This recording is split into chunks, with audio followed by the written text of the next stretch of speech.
si deve rimanere qua in Sicilia.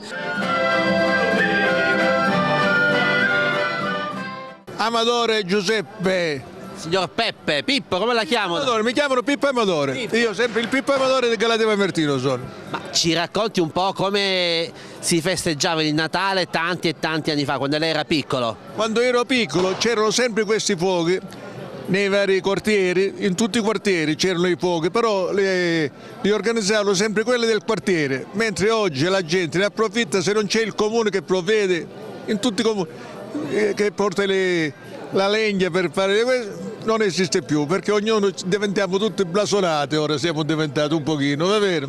Quindi Ogni quartiere aveva il suo ceppo di Natale, come lo chiamate voi? Uzzucco? un zucco di Natale, un fuoco di Natale, due cose, un zucco, sì, sempre, sempre. Da quando c'è questa amministrazione, Amadore vice sindaco e Amadore sindaco, si è data una continuità a queste tradizioni, alla gastronomia, al cibo, alle cose che in questo paese le massaie, le nostre sorelle, mamme, nonne sapevano fare. Ora si dà un qualcosa di migliore, a vederlo continuamente. Abbiamo anche il pane fatto in casa stasera, lo abbiamo visto realizzare da 3 massaie. Pane fatto in casa, poi la salsiccia fatta in un modo, la porchetta dei Nebrodi, i maccheroni tradizionali che è la pasta. Qua adesso non c'è i maccheroni, ma la volta scorsa sì.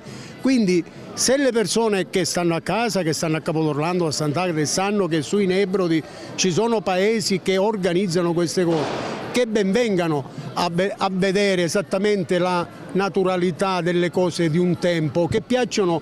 Io ho 60 anni, ma il quarantenne, il trentenne, se vede che queste cose vanno, allora gli viene il cuore partire da Sant'Agata, da Capodorlando e ci andiamo.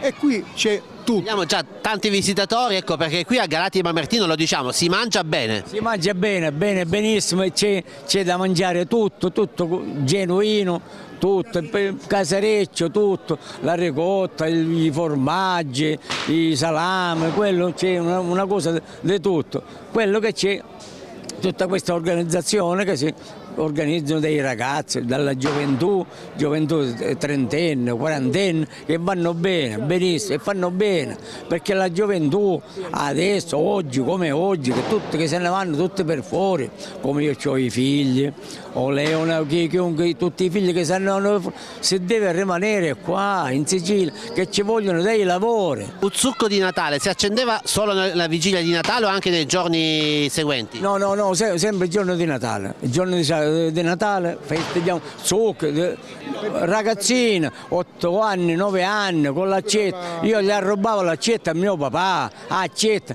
Poi ce la portava, diciamo in dialetto, zagnata. Zagnata lo sa che vuol dire? Rovinata, perché non tagliava più. Domani mio papà deve andare in campagna a tagliare. Mi diceva, ma cosa hai fatto ieri sera? A tagliare il zucchero con tutti i bambini organizzati. Era una cosa bellissima.